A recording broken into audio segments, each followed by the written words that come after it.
Hello students, class 10th geography, chapter 1st resource and development।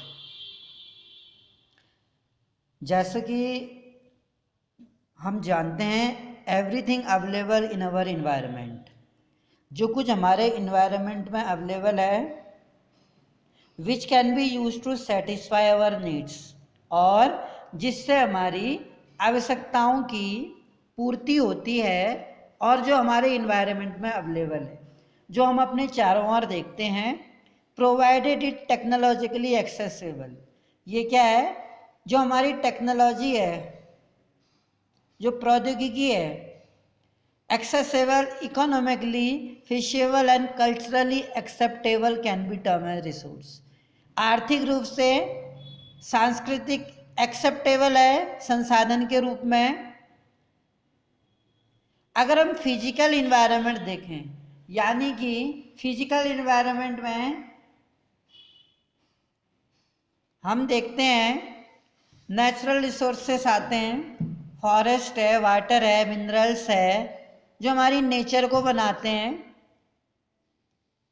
Technology है और institutions है। और जो ह्यूमन बीइंग है वो इन 3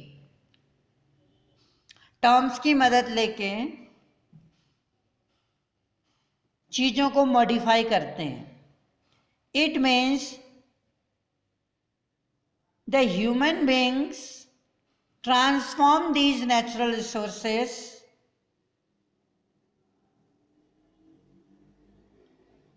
फॉर द नीड्स, आवश्यकताओं के लिए। यानी कि इंटरडिपेंडेंट रिलेशनशिप है नेचर का, टेक्नोलॉजी का और इंस्टीट्यूशंस का। द प्रोसेस अगर हम देखते हैं, ट्रांसफॉर्मेशन ऑफ थिंग्स, जो चीज़ें इन्वायरमेंट में जो चीज़ें अवेलेबल हैं उसको जब हम ट्रांसफॉर्म करते हैं, involve N interdependent relationship between nature, technology and institution. प्रकृति है, टेक्नोलॉजी है, इंस्टीट्यूशंस है, human being interact with nature. जो ह्यूमन बीइंग है इंटरैक्ट करता है, वो किससे? हमारी नेचर से। जैसे कोई बच्चा जन्म लेता है, इस नेचर में आता है, तो इस नेचर के अकॉर्डिंग वो क्या करता है? अपने आप को ट्रांसफॉर्म करता है थ्रू टेक्नोलॉजी। हम टेक्नोलॉजी की मदद से और नेचुरल रिसोर्सेज की मदद से अपनी आवश्यकताओं की पूर्ति के लिए चीज़ों को ट्रांसफॉर्म करते हैं, एक्सेलरेट देयर इकोनॉमिक डेवलपमेंट, और इस तरीके से आर्थिक विकास होता है। यानी कि जो हम नेचुरल प्रोसेस के द्वारा, टेक्नोलॉजी की मदद से, इंस्टीट्यूशन की मदद से, जैसे फैक्ट्रीज हैं, इंडस्ट्रियलाइजेशन है, इनकी मदद से ह्यूमन बीइंग क्या करता है? नेचुरल चीज़ों को टेक्नोलॉजी में बदलता है, नई नई टेक्नोलॉजी में ट्रांसफॉर्म करता है।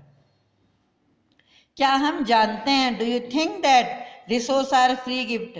क्या आप जानते हैं कि जो रिसोर्स हैं वो फ्री गिफ्ट ऑफ नेचर है? यानी कि जिनके लिए, जिन रिसोर्सेस को हम यूज करते हैं और जिनके बदले में पैसा नहीं चुकाना पड़ता, जैसे कि वाटर है, हम वाटर यूटिलाइज करते हैं जिसके लिए हमें पैसा नहीं चुकाना पड़ता। हम हवा यूज करते हैं, हम ट्रीज यूज करते हैं जिसके लिए हमें कोई पैसा नहीं चुकाना पड़ता।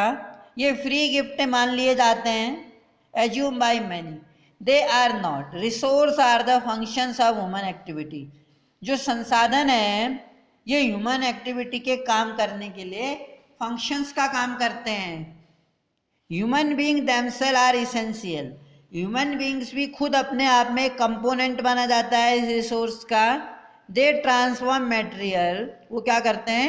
इन मटेरियल्स को ट्रांसफॉर्म करते हैं अवेलेबल इन अवर इन्वायरमेंट, जो हमारे इन्वायरमेंट में ज़रूरी है।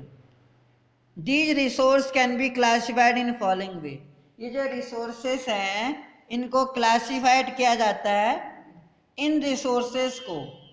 The resources which are available on the earth, we may classify these resources on the basis of biotic and abiotic। अगर हम बायोटिक की बात करें ह्यूमन बींग्स हैं, एनिमल्स हैं, ट्रीज हैं, ये बायोटिक में आते हैं जिनमें लाइफ होती है। एबायोटिक में वाटर है, मिनरल्स है, ये एबायोटिक में आते हैं। यानी बायोटिक जैविक, एबायोटिक अजैविक। On the basis of exhaustibility, नष्ट होने के आधार पर भी हम संसाधनों को बांटते हैं जो नष्ट हो जाते हैं, जैसे रिन्यूएबल है और नॉन रिन्यूएबल है। On the basis of ownership, मालिकाना हक के आधार पर इंडिविजुअल में बांटते हैं हम, कम्युनिटी में, समुदाय में।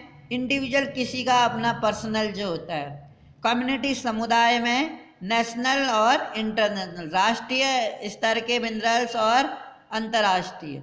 On the basis of development, development के आधार पर भी हम बांटते हैं, पोटेंशियल है, डेवलप्ड स्टॉक और रिजर्व के आधार पर।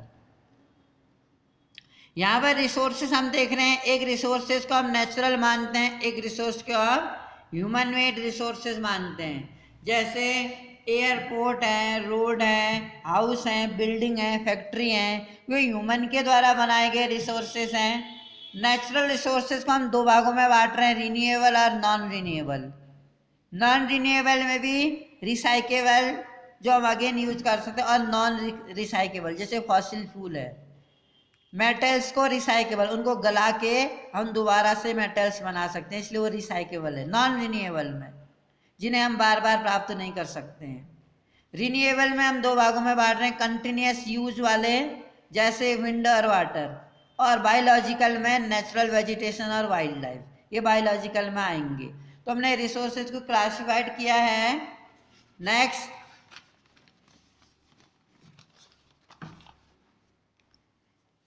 हम अगर रिसोर्सेज को देखें, बायोटिक रिसोर्सेज, अगर हम ओरिजिन, उत्पत्ति के आधार पर, एग्जाम में एक क्वेश्चन काफ़ी इंपॉर्टेंट है, उत्पत्ति के आधार पर अगर हम रिसोर्सेज को बांटें, these are obtain from biosphere, हमारे बायोस्फीयर से प्राप्त करते हैं, एंड हैव लाइफ, और जिनमें लाइफ होती है। बायोटिक उन्हें बोलते हैं जिनमें लाइफ होती है, जैसे ह्यूमन बींग है। फ्लोरा, फ्लोरा हम जानते हैं फूल पत्तियाँ। फोना, जानवरों को फोना बोलते हैं। फिशरीज और लाइव स्टॉक और पशुधन, ये सारे बायोटिक। इट मीन्स जो हमें बायोस्फीयर में जिनमें लाइफ होती है, इस जैवमंडल में हमें प्राप्त होते हैं, जैसे ह्यूमन बींग्स हैं, लाइव स्टॉक है, फिशरीज है और फ्लोरा एंड फोना है। एबायोटिक रिसोर्सेज में, अजैविक में, all those which are compose of non living, वो सभी चीज़ें जो नॉन लिविंग होती हैं एबायोटिक कहलाती हैं। एग्जाम्पल के तौर पे देखिए आप, रॉक्स एंड मेटल्स में आप एग्जाम्पल जरूर मेंशन करेंगे। अब हमने उत्पत्ति के आधार पर, ओरिजिन के आधार पर रिसोर्सेज को बांटा, एक वो जिनमें लाइफ होती है और एक वो जिनमें लाइफ नहीं होती है। जैसे मेटल्स हैं, रॉक्स हैं, इनमें लाइफ नहीं होती है, और जिनमें लाइफ होती है वो ह्यूमन बींग है, एनिमल हैं, फिशरीज हैं, लाइव स्टॉक है, फ्लोरा फोना है, इनमें लाइफ होती है तो ये बायोटिक हैं। एबायोटिक वो है जिनमें लाइफ नहीं होती। On the basis of exhaustibility, नष्ट होने के आधार पर, जो एग्जॉस्ट आफ्टर यूजिंग, एक बार अगर हम नेचुरल रिसोर्सेज को यूज कर लें उसके बाद वो नष्ट हो जाते हैं, उनके आधार पे बेटा एग्जॉस्टिबिलिटी के आधार पर। रिन्यूएबल रिसोर्सेज की अगर हम बात करें, द रिसोर्सेज फिजिकल, केमिकल और मैकेनिकल प्रोसेस, अगर हम फिजिकल देखें इसका, केमिकल और mechanical process are known as renewable, जो हम बार बार उसको क्या कर सकते हैं, रिन्यू कर सकते हैं या रिप्लेनिश, दोबारा प्राप्त कर सकते हैं।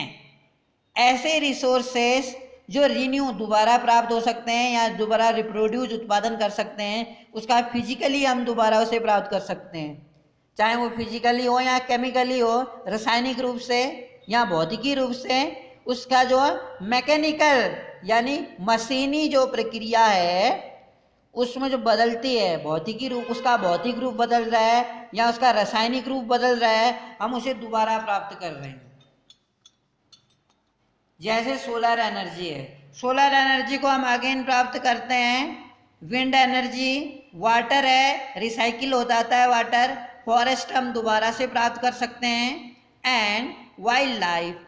द रिन्यूएबल रिसोर्स में फर्दर भी डिवाइडेड, जो रिन्यूएबल रिसोर्सेज हैं हम फर्दरली उनको डिवाइड करेंगे। अभी आप ये समझ के रिन्यूएबल रिसोर्सेज वो हैं जिनको हम फिजिकली, केमिकली या उसका बायोलॉजिकली हम अगर हम देखें या मैकेनिकली अगर हम देखें, मशीनी रूप से हम अगर उसे कोई दूसरी चीज़ में ट्रांसफॉर्म कर रहे हैं तो हम गला के दोबारा से उसे उसी रूप में प्राप्त कर सकते हैं, वो ये रिन्यूएबल। जैसे सन एनर्जी है आपका, विंड एनर्जी है आपका, वाटर है, फॉरेस्ट है, ये सब रिप्लेनिश हैं, यानी दोबारा से रिप्लेस किए जा सकते हैं या इसे हम दोबारा से आसानी से प्राप्त कर सकते हैं, इसलिए हम इसे रिन्यूएबल रिसोर्स बोलते हैं। अगला है नॉन रिन्यूएबल। अभी रिन्यूएबल था, जो रिन्यूएबल रिसोर्सेस हैं, रिन्यूएबल रिसोर्सेस मैंने आपको बताया था। अब आते हैं नॉन रिन्यूएबल में, जिन्हें हम दोबारा प्राप्त नहीं कर सकते हैं, यानी रिन्यूएबल को हम क्या बोलते हैं, नॉन कन्वेंशनल, और नॉन रिन्यूएबल को कन्वेंशनल। रिन्यूएबल को नॉन कन्वेंशनल और नॉन रिन्यूएबल को कन्वेंशनल। नॉन रिन्यूएबल जो है, these occur over a very long geological time. जो नॉन रिन्यूएबल हैं वो जो अर्थ में बनते हैं एक बहुत बड़ी भूगर्भिक जियोलॉजिकल टाइम, यानी एक भूगर्भ की यानी पृथ्वी की बहुत लंबी प्रक्रिया के द्वारा ये बनते हैं।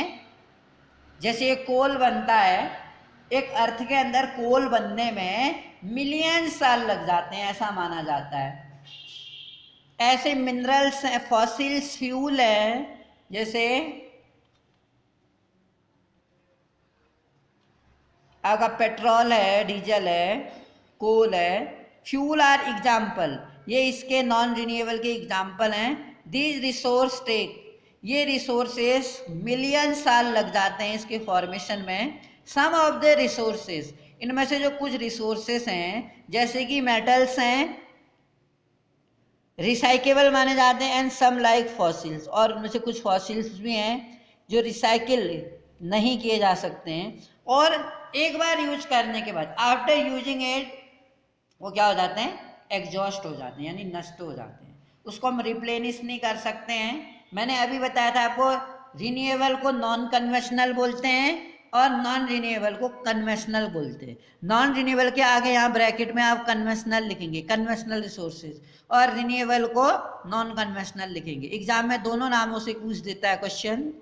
On the basis of ownership की अगर हम बात करते हैं कि ओनरशिप के आधार पर हम रिसोर्स को कैसे बांटते हैं, एक तो आपका आता है individual resources, it mean these are also own privately by individual, जो ये ओन किए जाते हैं किसी इंडिविजुअल के द्वारा, यानी किसी का व्यक्तिगत पर्सनल जो रिसोर्स है। जैसे हमारे घर में अगर हम ट्यूबवेल इस्तेमाल कर रहे हैं तो हमारा वो इंडिविजुअल है, हमारा खुद का है, वो हमारी खुद की ज़मीन है, या हमारे घर के पास में हमारे घर के अंदर तालाब है, वो हमारा खुद का हो सकता है। Many farmer own land which is allotted to them by government, कई सारे किसानों को जमीन अलॉट होती है, आवंटित होती है सरकार के द्वारा, against the payment of revenue, क्योंकि कई बार किसानों को पहले के टाइम पे बहुत ज़्यादा रेवेन्यू देना पड़ता था, टैक्स देना पड़ता था, तो इसके लिए, इससे बचने के लिए गवर्नमेंट ने बहुत सारे लैंडलेस किसानों को लैंड डिस्ट्रीब्यूट की, अलॉटेड की, और इससे वो रेवेन्यू से छुटकारा पाया। In villages there are people with land ownership, गाँव में कई सारे लोग हैं विद लैंड ओनरशिप, जिनके पास जमीन है अपनी, but there are many who are landless, लेकिन कुछ ऐसे लोग भी हैं गांव में जिनके पास खुद की अपनी जमीन नहीं है। अर्बन पीपल ओन प्लॉट्स, जो शहरी लोग होते हैं ओन प्लॉट्स, वो अपना एक प्लॉट लेते हैं, खरीदते हैं, घर खरीदते हैं, या कुछ अपनी दूसरी तरह की प्रॉपर्टी खरीदते हैं, प्लांटेशंस करते हैं, उसमें पौधे वगैरह लगाते हैं, पास्चर लैंड या पशुओं को चराया जाता है, या पॉन्ड्स होते हैं उनके अपने, या वाटर इन वेल्स अपने घर में, उनका उनकी ज़मीन में अपनी खुद की इंडिविजुअल प्रॉपर्टी में उनका कुआं होता है। ये कुछ एग्जाम्पल हैं जो इंडिविजुअल बोले। इंडिविजुअल से अर्थ ये कि आपका खुद का अपना, वो आपकी लैंड हो सकती है, वो आपकी बिल्डिंग हो सकती है, वो आपके घर में कोई ट्यूबवेल हो सकता है, वो आपके प्लांटेशंस कर सकते हैं आप उसमें, वो आपका इंडिविजुअल रिसोर्स कहलाएगा जो आपका घर का अपना, आपका अपना खुद का है, जिसमें किसी अदर पर्सन का, अदर कम्युनिटी का या किसी गवर्नमेंट का कोई इंटरफियर नहीं होता। एक ऐसे रिसोर्सेज की हम लिस्ट बना सकते हैं आप कॉपी में, जो ये शो करता है कि आपका वो इंडिविजुअल रिसोर्स है। आपके घर में आपके टेलीविज़न है या रिसोर्स है या रेफ्रिजरेटर है, मैं मानता हूँ कि वो मैन मेड रिसोर्स है, लेकिन वो आपका इंडिविजुअल है, आपका खुद का रिसोर्स है। आइए बात करते हैं कम्युनिटी ओन रिसोर्सेज की। ऐसे रिसोर्सेज जो कम्युनिटी ओन रिसोर्सेज हैं, there are resource which are accessible to all the member of community. ऐसे संसाधन जो किससे पहुँच हैं, सभी समुदाय से रिलेटेड है। यानी कि अगर किसी गांव में, किसी कम्युनिटी में अगर वो जंगल है, तो वो जंगल, वो फॉरेस्ट उस कम्युनिटी से बिलोंग करेगा, ना कि किसी इंडिविजुअल से। जंगल कभी किसी का इंडिविजुअल नहीं होता, जंगल क्या होता है, कम्युनिटी का होता है पूरा। तो ऑल मेंबर ऑफ कम्युनिटी, जो विलेज कॉमन्स होते हैं, गांव के लोग, वो ग्रेजिंग, वो अपना क्या करते हैं, जानवर को चराते हैं। ग्राउंड ब्यूरियल्स, यानी जैसे कब्रिस्तान होता है जहाँ शव को दफनाया जाता है, वो शमशान जो कहते हैं, वो गांव वालों का होता है। या जानवरों को चराते हैं वो, या विलेज पॉन्ड्स, या गांव का कोई तालाब होता है या नौला धारा होता है, वो गांव वालों का होता है, किसी एक इंडिविजुअल का नहीं। या कोई मंदिर होता है गांव वालों का, जंगल होता है, कोई पॉन्ड्स होता है, या गांव में हम देखते हैं कोई मैदान होता है जहाँ पर वो चौपाल लगाते हैं या कोई मीटिंग्स करते हैं। पब्लिक पार्क होते हैं, पिकनिक स्पॉट्स होते हैं, या प्लेग्राउंड, या जहाँ पर बच्चे खेलते हैं मैदान में। Urban areas are facts accessible. Accessible means होता है जहाँ सभी लोग पहुँच पाते हैं, गांव के रहने वाले। हमने ओनरशिप यानी मालिकाना हक के आधार पर रिसोर्सेज को 4 भाग में डिवाइड किया है। एक तो वो जो इंडिविजुअल हमारा खुद का है, हमारी खुद की लैंड, हमारे घर में ट्यूबवेल 2, या हमारा खुद का कोई पॉन्ड्स, या हमारा कोई घर, या हमारी कोई प्रॉपर्टी, इंडिविजुअल रिसोर्स जो हमारा पर्सनल खुद का है। एक आता है कम्युनिटी रिसोर्स, जिसमें पूरी कम्युनिटी के लोग अपना क्या कहते हैं, अधिकार जताते हैं, उसमें उनका अधिकार रहता है। जैसे गांव के नियर बाई एरिया में हम जंगल्स देखते हैं जहाँ से वो लकड़ियों को लेते हैं, या फोडर पत्तियों को लेते हैं अपने जानवरों को चराने के लिए, या अपने जानवरों को चराते हैं जंगलों में। या तालाब होता है, या कोई पार्क होता है, या मंदिर होता है। तो ये सारे रिसोर्स आपके कम्युनिटी ओन रिसोर्स कहलाते हैं, जो पूरे समुदाय के होते हैं। अगला बेटा, नेचुरल रिसोर्स की अगर हम बात करें, नेशनल रिसोर्सेज जो राष्ट्र के संसाधन हैं। अभी तो कम्युनिटी के थे, गांव वालों का जंगल, गांव वालों की ज़मीन, गांव वालों का क्या कहते हैं, तालाब। अब बात करते हैं नेशनल रिसोर्सेज की। टेक्निकली हम देखते हैं all the resource belong to nations, जो सभी रिसोर्सेस हैं हमारे देश के अंदर, in our country all the resources are belong.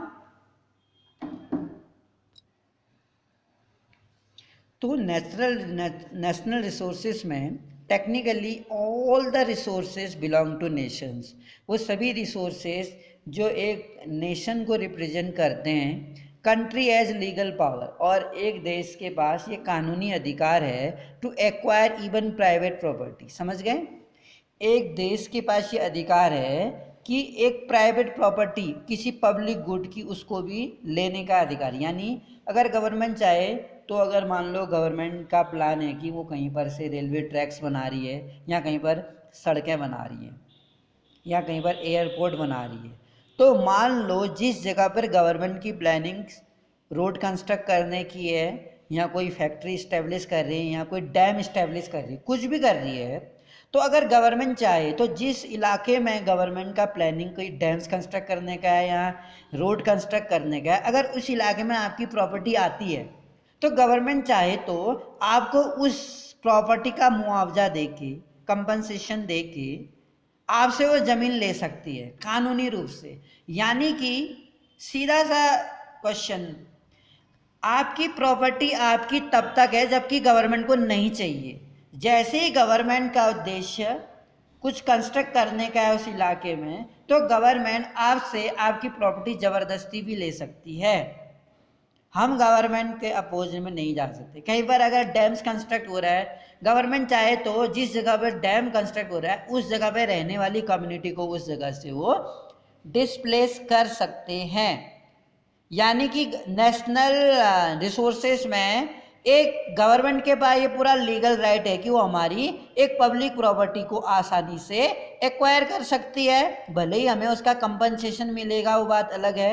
You might have seen, हमने अक्सर सड़कें देखी हैं, सड़कें बनती है तो जहाँ तक सड़क कंस्ट्रक्ट करती है गवर्नमेंट, उन जगहों पर जिन लोगों की भी ज़मीन आती है, यानी जो लोग उस जगह पर उस ज़मीन की ओनरशिप का क्लेम करते हैं, दावा करते हैं कि वो ज़मीन उनकी है, तो गवर्नमेंट उनसे वो ज़मीन लेके वहाँ पर रोड कंस्ट्रक्ट कर देगी और उसके बदले उस ज़मीन का जो भी कंपनसेशन है उस ज़मीन के ओनरशिप को दे देगी। रेलवे कंस्ट्रक्ट करना है, constructed on the field own by some individuals, या किसी इंडिविजुअल के द्वारा जो ओन होती हैं। अर्बन डेवलपमेंट अथॉरिटी जो है get empowered by government to acquire land. जो अर्बन डेवलपमेंट है, शहरी विकास है, अथॉरिटी है get empowered by government to acquire lands. तो गवर्नमेंट के अंडर जो काम करती है अर्बन डेवलपमेंट अथॉरिटी, विकास अधिकारिता अथॉरिटीज़ जो होती है वो गवर्नमेंट्स के अंडर काम करती हैं। वो कोई भी लैंड को एक्वायर कर सकती हैं। ऑल द मिनरल्स, वो सभी मिनरल्स, मानो किसी एक स्पेसिफिक एरिया में कोई लैंड में कोई मिनरल्स अवेलेबल है नेचुरल रिसोर्सेज के तहत, तो या फॉरेस्ट आते हैं या वाइल्ड लाइफ, बहुत सारे जो जानवर हैं, फ्लोरा एंड फोना लैंड्स में with in the political boundary, एक देश के अंदर एक देश के पॉलिटिकल बाउंड्री के अंदर जितने मिनरल्स हैं, जितने जल संसाधन हैं, नदियाँ जितने हैं, तालाब जितने हैं, झरने वगैरह जो हैं, जितने वन हैं, फॉरेस्ट हैं, flora and fauna, wild life land हैं, वो सभी पॉलिटिकल बाउंड्री के अंदर जितने ओशियंस, महासागर आते हैं, सागर, एरिया पे 12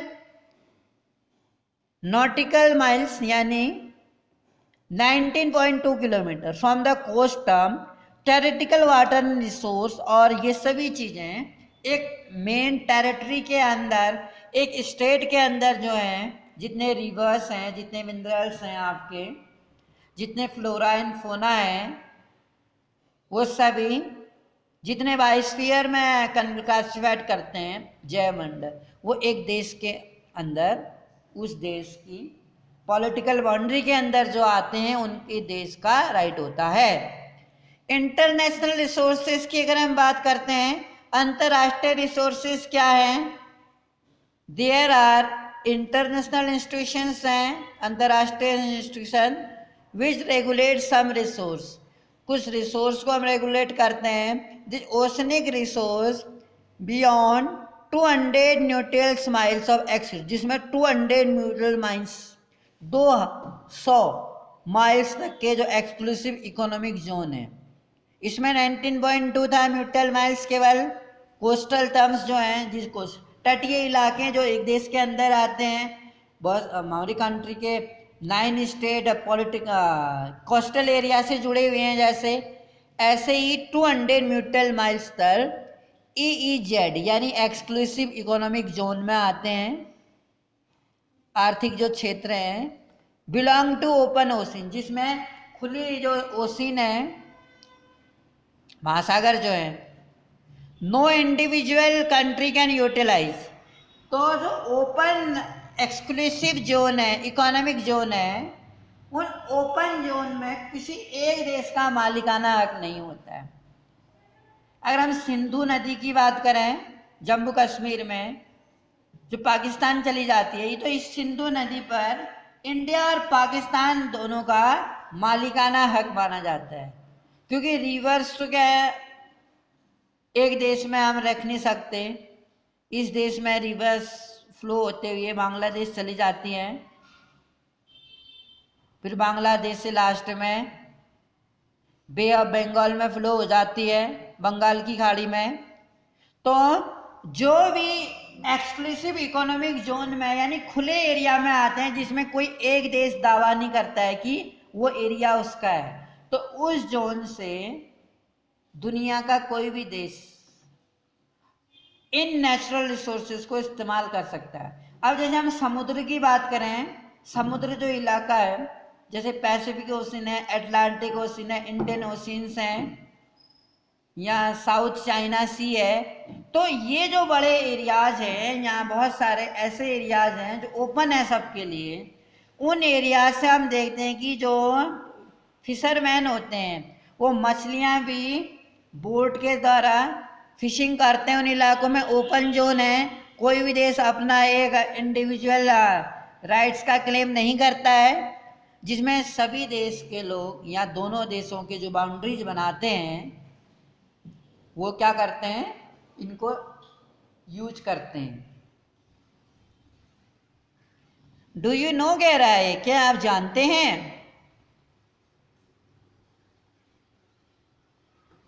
तो इन चरों में बिना किसी इंटरनेशनल इंस्टीट्यूशन की रजामंदी से हम इन रिसोर्स को यूज भी नहीं कर सकते हैं, कोई भी इंडिविजुअल। यानी कि इंटरनेशनल जो अंतर्राष्ट्रीय संगठन है, उन अंतर्राष्ट्रीय संगठन की वो बाउंड्रीज वाले देश से अथॉरिटी अधिकार ले सकते हैं उन रिसोर्सेज को इस्तेमाल करने का।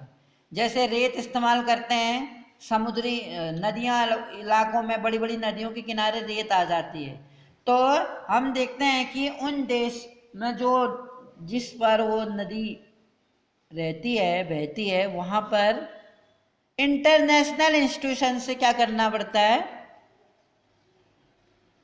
उन्हें अथॉरिटी लेनी पड़ती है।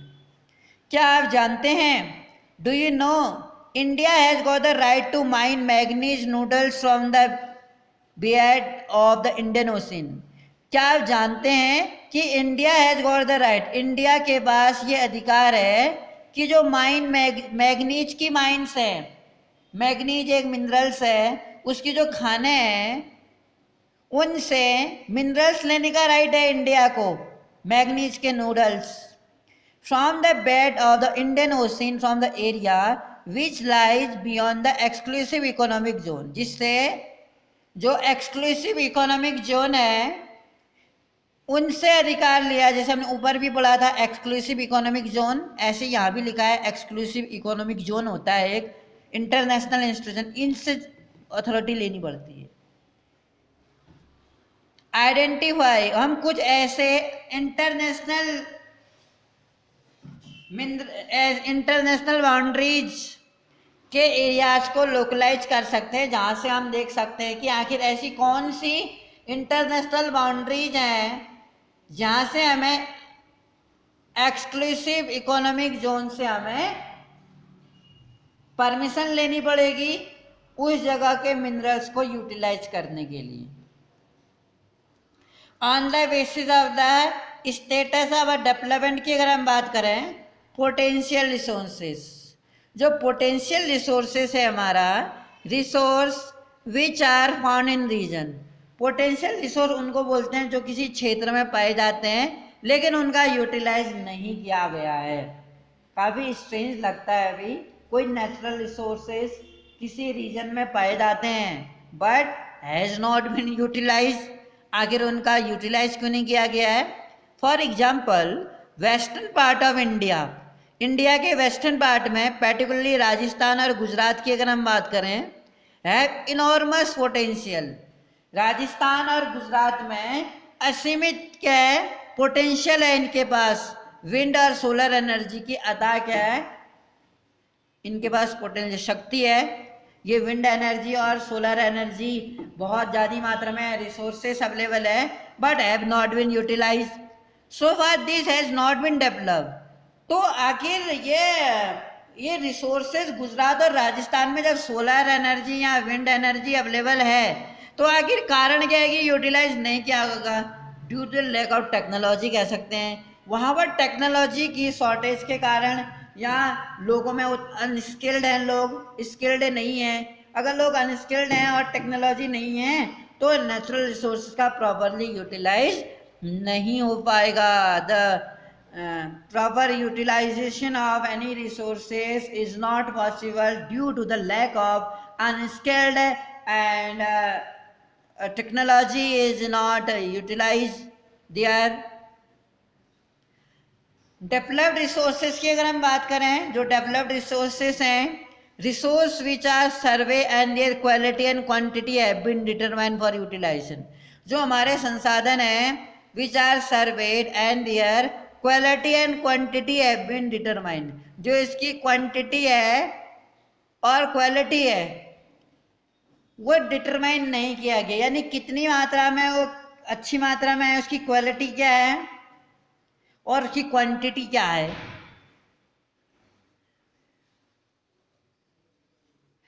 हम क्या कर रहे हैं, रिसोर्स जो सर्वे हम कर रहे हैं किसी जगह पर, उसका आकलन हम कर रहे हैं जिन संसाधनों का कि उसकी क्वालिटी और क्वांटिटी कितनी है उसके उपयोग के लिए। डेवलपमेंट ऑफ दिस, यानी कि जिस जगह के रिसोर्सेज को हम क्वालिटी और क्वांटिटी के बेस पर डिटरमाइन कर रहे हैं और जहाँ के रिसोर्स का डेवलपमेंट टेक्नोलॉजी के आधार पर डिपेंड, यानी कि इसका हम सर्वे भी कर रहे हैं। ऊपर वाले में पोटेंशियल रिसोर्सेज में तो हम उसको यूटिलाइज ही नहीं कर पा रहे टेक्नोलॉजी और अनस्किल के कारण, लेकिन डेवलप्ड रिसोर्स में हम उसका यूटिलाइजेशन देख रहे हैं, कितना उसका यूटिलाइज किया जा सकता है, कितनी मात्रा में वहाँ पर वो क्वालिटी और क्वांटिटी कितनी है उसकी वहाँ पे। The development of resource depend upon technology. तो दो डेवलपमेंट है रिसोर्सेज का वो डिपेंड करता है टेक्नोलॉजी पर और लेवल्स ऑफ दियर फिजिबिलिटी पर। चाहिए बात करते हैं स्टॉक की कि स्टॉक क्या होता है। मटेरियल्स इन द एनवायरनमेंट, जो हमारे एनवायरनमेंट में मटेरियल्स होते हैं, बहुत सारे मटेरियल्स हैं उनके स्टॉक हैं हमारे पास जमीन के अंदर है बिन, और उनके पास पोटेंशियल भी है। यहाँ भी पोटेंशियल है, क्वालिटी और क्वांटिटी भी है, लेकिन हम देख रहे हैं कि ये रिसोर्सेज का डेवलपमेंट किस हद तक किया जा सकता है। किसी भी रिसोर्सेज को हम डेवलपमेंट किस लेवल तक कर सकते हैं डिपेंड करता है हमारे पास टेक्नोलॉजी किस लेवल की है, हमारे पास कितने स्किल्ड लोग हैं और जो चीज़ हम मैन्युफैक्चर कर रहे हैं वो उस इलाके में कितना ज़्यादा उसकी डिमांड है। स्टॉक में हमने देखा जो हमारी मानव की आवश्यकताएं हैं, human being do not have the appropriate technology. हम जो ह्यूमन बीइंग है उनके पास एप्रोप्रिएट यानी उपयुक्त टेक्नोलॉजी नहीं है, do not have technology to access, कहाँ तक पहुँचने के लिए, एक्सेस मीन्स कहाँ पहुँचने के लिए। दिस इंक्लूडेड अमंग स्टॉक, यानी कि अगर if we have not a proper technology due to the lack of proper knowledge के कारण हम उस जगह के स्टॉक को यूटिलाइज ना कर पाए। For example water is a compound, water क्या है, एक कंपाउंड है, हमने साइंस में पढ़ा है। टू इनफ्लेमेबल, जो ज्वलनशील नहीं है, हाइड्रोजन एंड इनफ्लेमेबल गैसेस जो हैं हाइड्रोजन एंड ऑक्सीजन, से मिलके बना है जो पानी, but which can be use as a resource of energy, जो एक ज़्यादा सोर्सेज के रूप में एनर्जी को यूज किया जा सकता है, but we do not have the required technicals, लेकिन हमको ये हाइड्रोजन और वाटर जिससे हम पानी बना रहे हैं, इसको बनाने के लिए टेक्निकली हम ये नहीं जानते, know how to use them proper. हम ये नहीं जानते हैं कि जो हाइड्रोजन है और जो वाटर है, ऑक्सीजन है, इन दोनों को हम कंपाउंड में हम कैसे कंबाइन करके वाटर को यूटिलाइज कर सकते हैं। Hence it can be considered stock, इसलिए वो स्टॉक कहलाएगा। यानी हमारे देश में हमारे पास पर्याप्त मात्रा में नदियां हैं, झरने हैं, तालाब हैं, हम बहुत ज़्यादा इलेक्ट्रिसिटी को मैन्युफैक्चर यानी प्रोडक्शंस नहीं कर पाते हैं, छोटे छोटे डैम्स कंस्ट्रक्ट नहीं कर पाते हैं, टेक्नोलॉजी शायद हमारे पास उतनी अच्छी नहीं है, स्किल नहीं है हमारे पास, एक्टिव लोग नहीं हैं, यानी कि हमारे यहाँ पर बहुत ज़्यादा नेचुरल रिसोर्सेज ऐसा है जो यूटिलाइज नहीं किया जाता है सही तरह से, प्रॉपर तरीके से। यानी कि प्रॉपर नॉलेज ना होने के कारण, अनस्किल्ड होने के कारण, इनएप्रोप्रिएट नॉलेज होने के कारण हम लोग क्या करते हैं, इन रिसोर्सेज को बेकार ही जाने देते हैं। रिजर्व्स की अगर हम बात करें, reserve are the substrates of the stock which can be put into use. Reserve में हम क्या कर सकते हैं, जो हमारे पास स्टॉक का सबसेट है उसको हम यूज कर सकते हैं with the help of existing technical know how, but their use has not been started.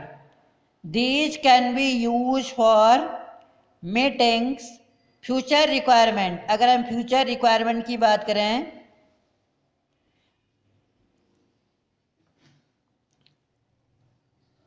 River water can be use for generating hydroelectric power. जो नदी का पानी है उसको हम जनरेट करने, क्या उत्पादन करने के लिए, हाइड्रो इलेक्ट्रिक पावर, एक बिजली का उत्पादन करने के लिए। Presently it is being utilize only in limited action. आज हम देख रहे हैं रिजर्व तो है हमारी देश में, लेकिन एक लिमिट स्तर पर हम देख रहे हैं, क्योंकि हम एक नदी का जो पानी है वो बेकार ही बह जाता है। हम उसे बहुत ज़्यादा, हम चाहें तो हाइड्रो इलेक्ट्रिसिटी जनरेट की जा सकती है, इरिगेशन किया जा सकता है, फिशिंग किया जा सकता है, फ्लड को रोकने के लिए हम डैम्स बना सकते हैं, नेविगेशंस किया जा सकता है। लेकिन बहुत जगहों पर हम टूरिज्म को बढ़ावा दिया जा सकता है, एफॉरेस्टेशन किया जा सकता है। तो देखा जाए तो मल्टीपर्पज़ हम बहुत सारी चीज़ों जगहों को, मिनरल्स को, या बहुत सारी जगह पर हम प्रॉपर लैंड को यूटिलाइज नहीं कर पा रहे हैं, जिसके कारण हम उसका प्रॉपर एडवांटेज, प्रॉफिट नहीं ले पाते हैं। वाटर इन द डैम्स, अगर हम पानी की बात करें जो डैम्स में हम देखते हैं, फॉरेस्ट हम जंगलों में देखते हैं, हम प्रॉपर जंगलों में हमें बहुत सारी क्या कहते हैं मेडिकल हर्बल प्लांट्स अवेलेबल है, हम उसको यूटिलाइज नहीं कर पाते हैं। इज ए रिजर्व्सबल, इनको रिजर्व ही कहा जाएगा, क्योंकि शायद इन फ्यूचर हमारे पास ऐसी टेक्नोलॉजी आए या हमारे जो ह्यूमन बींग्स हैं हमारे देश के, वो इतने स्किल बन जाए कि हम लोगों के पास नॉलेज हो, क्योंकि नॉलेज होना भी जरूरी है। जब हमारे पास नॉलेज ही नहीं होगा, हम उन रिसोर्सेज को प्रॉपर तरीके से यूटिलाइज नहीं कर सकते फ्यूचर के लिए। अब अगर हम देखें, जो हम इन रिसोर्सेज का एक डेवलपमेंट देखते हैं अपने देश के विकास के लिए, आखिर इन संसाधनों का क्या विकास है, क्यों हम कहते हैं कि हम कैसे इन रिसोर्सेज को डेवलप नहीं कर पा रहे हैं, हम बहुत ज़्यादा यूटिलाइज नहीं कर पा रहे हैं, वेस्टेज हो रहा है इन रिसोर्सेज का, स्टॉक पड़े हुए हैं, कई बार पोटेंशियल है, कहीं पर क्या कहते हैं डेवलप्ड रिसोर्सेज हम देख रहे हैं, कहीं पर स्टॉक देख रहे हैं हम, या कहीं पर पोटेंशियल देख रहे हैं हम इसका। रिसोर्स आर वाइटल कहता है, क्वेश्चंस एग्जाम में आ जाते हैं यहाँ से। Para is very important for all of you. जो रिसोर्सेज संसाधन हैं वो बहुत ही वाइटल हैं हमारे लिए। वाइटल मीन्स बहुत ज़्यादा इम्पोर्टेंट हैं फॉर ह्यूमन सर्वाइवल, आदमी के सर्वाइव करने के लिए, आज मनुष्य को जीवन चलाने के लिए जो मिनरल्स हैं बहुत ही वाइटल, मैं कहूँगा कि बैकबोन भी कह सकता हूँ, क्योंकि हमारे देश की जो इकोनॉमी है वो शायद इंडस्ट्रियलाइजेशन पर ज़्यादा टिकी हुई है। एग्रीकल्चर पे तो शायद उतनी नहीं, क्योंकि एग्रीकल्चर में बड़ी ज़रूरत से ज़्यादा लोग इन्वॉल्व हैं। लेकिन अगर ज़रूरत से ज़्यादा भी इन्वॉल्व है तो हमने पढ़ा था इकोनॉमिक्स में कि आधे से ज़्यादा लोग एग्रीकल्चर में इन्वॉल्व हैं, लेकिन उनका जो जीडीपी में हमारे देश के जो ग्रॉस डोमेस्टिक प्रोडक्ट है, सकल घरेलू उत्पाद, उनमें जो योगदान है, यानी देश में नेशनल इनकम में अगर हम बात करें, देश की नेशनल इनकम में तो एग्रीकल्चर का कोई प्रोडक्शन शामिल ही नहीं है, यानी देश में कोई डेवलपमेंट की जैसी बात नहीं है। जबकि अगर नेशनल इनकम की बात करें, हमारे देश की नेशनल इनकम में सेकेंडरी सेक्टर और टर्सरी सेक्टर ये दोनों ज़्यादा रोल निभाते हैं। हालांकि इसमें एग्रीकल्चर सेक्टर में जितने लोग रहे हैं उससे कम लोग हैं, लेकिन इसके बावजूद जीडीपी में प्लस नेशनल इनकम में ज़्यादा रोल निभाते हैं। पर कैपिटा इनकम आदमी की ज़्यादा बढ़ रही है मैन्युफैक्चरिंग सेक्टर में और टर्सरी सेक्टर में। इसीलिए ये रिसोर्सेज जो हैं बहुत सारी इंडस्ट्रियलाइजेशन में और फैक्ट्रीज में काफ़ी यूजफुल है। और ये मेंटेन करने के लिए जो हमारी क्वालिटी ऑफ लाइफ है, हमारी लाइफ को मेंटेन करने के लिए ये रिसोर्सेज जो है बहुत ज़्यादा ज़रूरी हैं।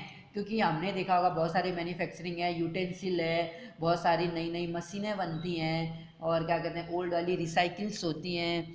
तो इट वाज ए बिलीव्ड, ये यकीन किया गया था resource are the free gift of nature. हमने ये लाइन पहले भी पढ़ी है कि जो रिसोर्सेस हैं ये क्या है, जो भी रिसोर्सेज, हम वाटर देख रहे हैं, हम फॉरेस्ट देख रहे हैं, हम मिनरल्स देख रहे हैं, हम फ्लोराज को देख रहे हैं, तो हम ये देखते हैं कि these resources are the free gift of nature. Free gift of nature इसलिए है क्योंकि उनको प्राप्त करने के लिए हमें कुछ चुकाना, हमें कुछ रिपे नहीं करना पड़ता है।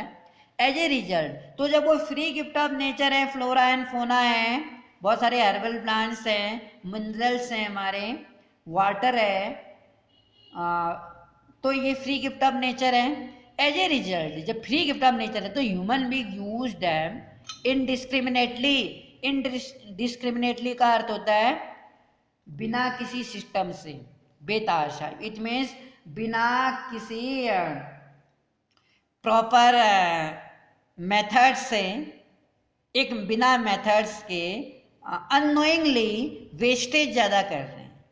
It means and it has led to the following major problem. और लगातार अगर हम ये रिसोर्सेज को अगर सपोज कीजिए कंटिन्यूसली अगर हम फॉरेस्ट को काटते जा रहे हैं, सपोज करो कंटिन्यूसली अगर हम अंडरग्राउंड वाटर को इस्तेमाल कर रहे हैं, ऐसे समझो आप, पानी भी हम इनडिस्क्रिमिनेटली ओवर यूज कर रहे हैं, पॉल्यूट अलग कर रहे हैं, वैसे भी जो पोर्टेबल वाटर है, पीने का पानी हमारी अर्थ में 2 से केवल 2.5% तक अवेलेबल है, ऐसा मानते हैं।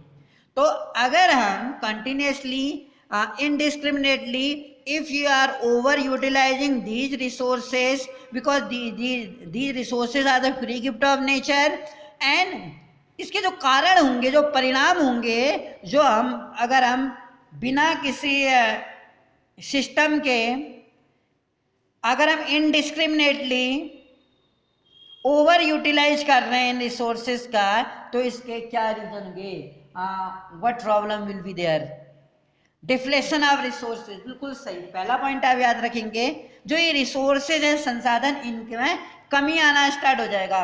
हम continuously recklessly without proper management, यहाँ पर इनडिस्क्रिमिनेटली में आप कह सकते हो कि हमारे पास किसी भी नेचुरल रिसोर्स को यूटिलाइज करने के लिए मैनेजमेंट नहीं है, चाहे पीने का पानी हो, चाहे मिनरल्स हो, चाहे अदर रिसोर्सेस हो, चाहे लैंड का प्रॉपर यूटिलाइजेशन हो। आज तेजी से एग्रीकल्चर एरिया घटते जा रहे हैं और इंडस्ट्रियलाइजेशन इतना ज़्यादा हो रहा है, अर्बनाइजेशन ज़्यादा हो रहा है कि हमारे पास कोई मैनेजमेंट ही नहीं है कि किस तरीके से मकान बनेंगे, कोई सिस्टम ही नहीं है हमारे पास देश में। ये डिफ्लेशन अगर हम जो रिसोर्सेज का करते जा रहे हैं, satisfying the greed of few individual, क्यों हो रहा है इन संसाधनों का डिप्लेशन या तेजी से कमी क्यों आती जा रही है? क्योंकि जो फ्यू, इनमें से कुछ जो लालची, ग्रीड, यानी कुछ जो व्यक्तिगत लोग हैं, वो अपना स्वार्थ, अपने स्वार्थ को, अपने लालच को पूरा करने के लिए इनडिस्क्रिमिनेटली विदाउट प्रॉपर मैनेजमेंट इन संसाधनों का प्रयोग करते जा रहे हैं, जो कि बहुत ही गलत है।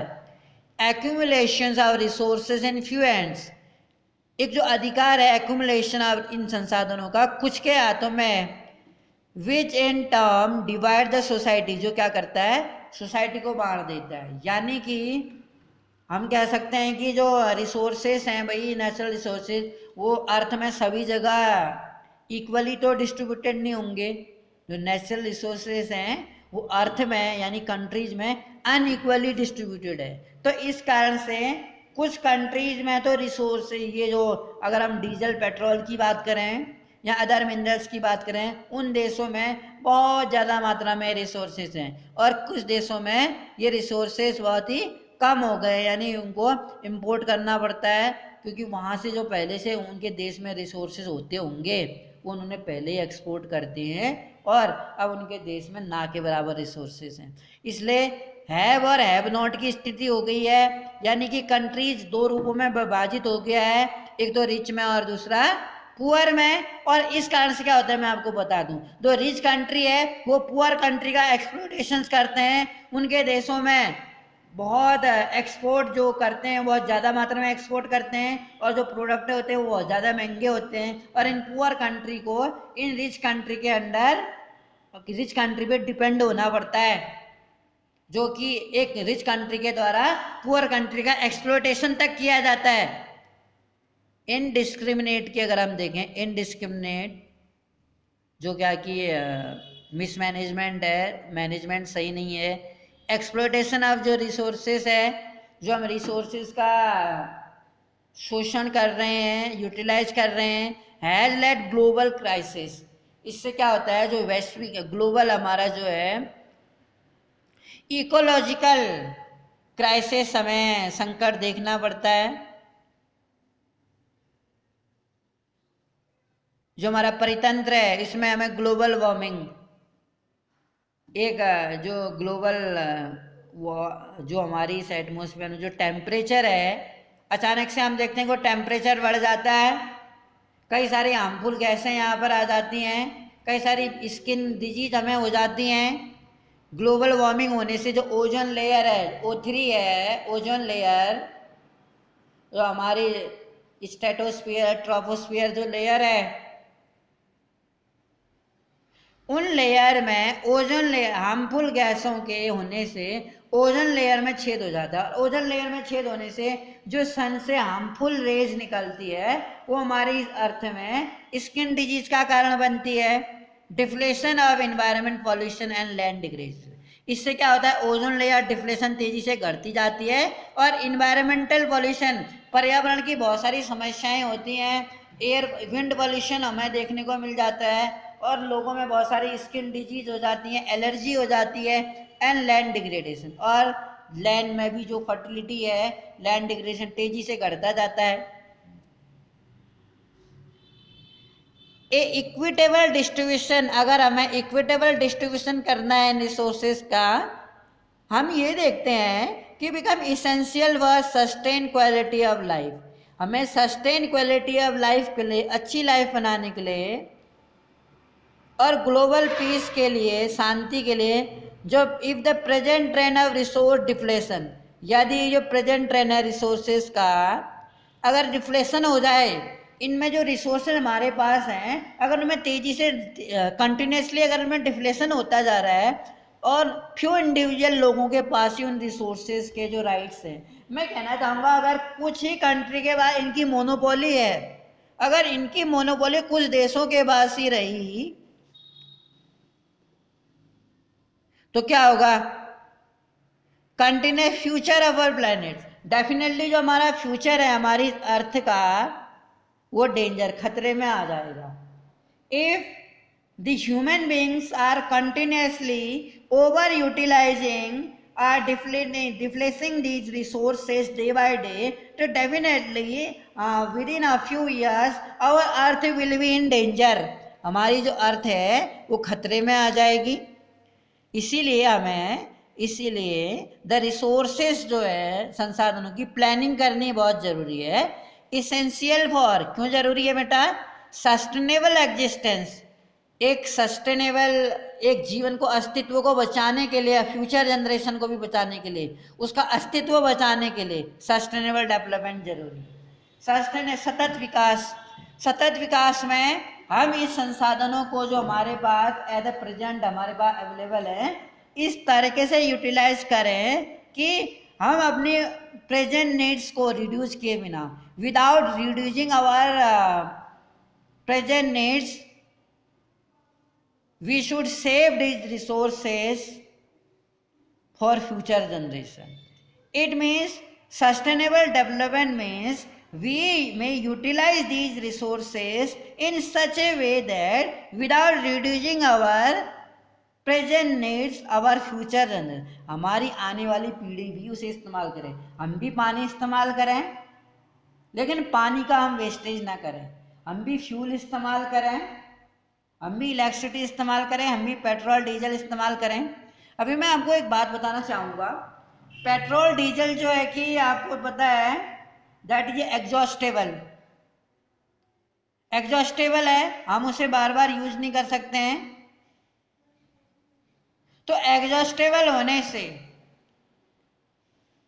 हमको फ्यूचर में एक जेट्रोफा एक पौधा होता है जेट्रोफा, तो जेट्रोफा के प्लांट से तेजी से भविष्य में पेट्रोल डीजल का ऑप्शन खोजा जा रहा है, जेट्रोफा की खेती की जाएगी। सस्टेनेबल इकोनॉमिक डेवलपमेंट जो है ये कह रहा है development should take place without damaging, development इस तरीके से होना चाहिए हम इन्वायरमेंट को डैमेज ना करें। हम तेजी से पेड़ काटते जा रहे हैं, हम तेजी से वाटर को पॉल्यूशन करते जा रहे हैं या लैंड पॉल्यूशंस करते जा रहे हैं, अर्बनाइजेशन बढ़ा रहे हैं, बर्डन ज़्यादा बढ़ रहा है, डिमांड ज़्यादा बढ़ रही है फूड की, हम लोग टेक्नोलॉजी का इस्तेमाल करते जा रहे हैं, हम लोग इतने ज़्यादा केमिकल छिड़क रहे हैं जो काफ़ी हार्मफुल है नेचर के लिए।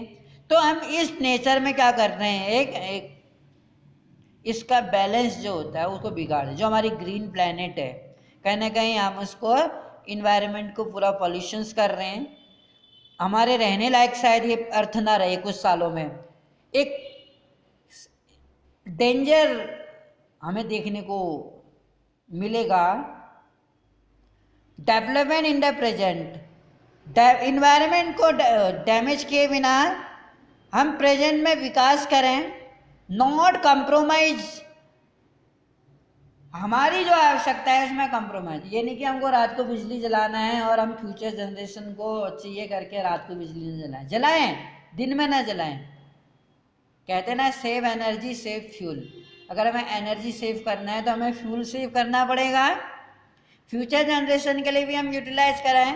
रियो डी जेनेरो जो था अर्थ समिट जहाँ 1992 में एक रियो डी जेनेरो में अर्थ समिट हुआ था, इन जून 1992 में मोर देन 100 जो हेड थे बड़े लोग स्टेट्स के, रियो डी जेनेरो में एक मीटिंग हुई थी 1992 में, ब्राज़ील में है Rio de Janeiro. For the first time ये वसुंधरा सम्मेलन का हुआ था, ऐसे पूछ देता है, पृथ्वी को हम वसुंधरा बोलते हैं। तो 1992 में एक अर्थ समिट हुआ था, अर्थ में जो क्राइसिस हैं पॉल्यूशन है उससे लेकर समिट जो ये वार्ता थी वह convenes for addressing urgent problem जो थी इन्वायरमेंट की, protections and socio economic development at global level. The assembled leader signed the declaration of global climatic changes and biological diversity। Rio convention endorse था जो global forest principles and adopted agenda 27 को नाम, इसको agenda 27 नाम दिया गया था क्योंकि इसमें जो ग्लोबल क्लाइमेटिक चेंजेस आ रहे थे, बायोलॉजिकल डाइवर्सिटी जो थी, क्लाइमेटिक चेंजेस जो आ रहे थे यहाँ पर, इन सभी के जो सिद्धांत को हमने एजेंडा 27 नाम दिया, अचीविंग, ताकि हम 21 सेंचुरी में एक सस्टेनेबल डेवलपमेंट को प्राप्त कर रहे हैं। अभी हमारी 21 सेंचुरी चल रही है। अब एजेंडा जो 21 था, it is a declaration sign by leaders in 1992, जो वर्ल्ड के इन डेवलप्ड कंट्री के जो नेता लोग थे, जो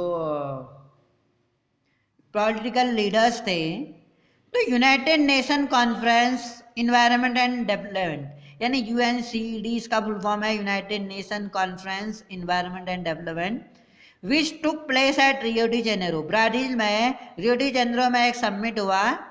it aims at achieving global sustainable development, इसका जो लक्ष्य था अचीविंग, क्या प्राप्त करना, सतत विकास, यानी बिना हम हमारी प्रेजेंट नीड्स को बिना रिड्यूस किए, बिना हम इन्वायरमेंट को डैमेज किए, हम इन रिसोर्सेज को इस तरीके से वी में यूटिलाइज रिसोर्सेज की हमारी फ्यूचर जनरेशन को भी क्या हो, ये डेवलपमेंट मिले।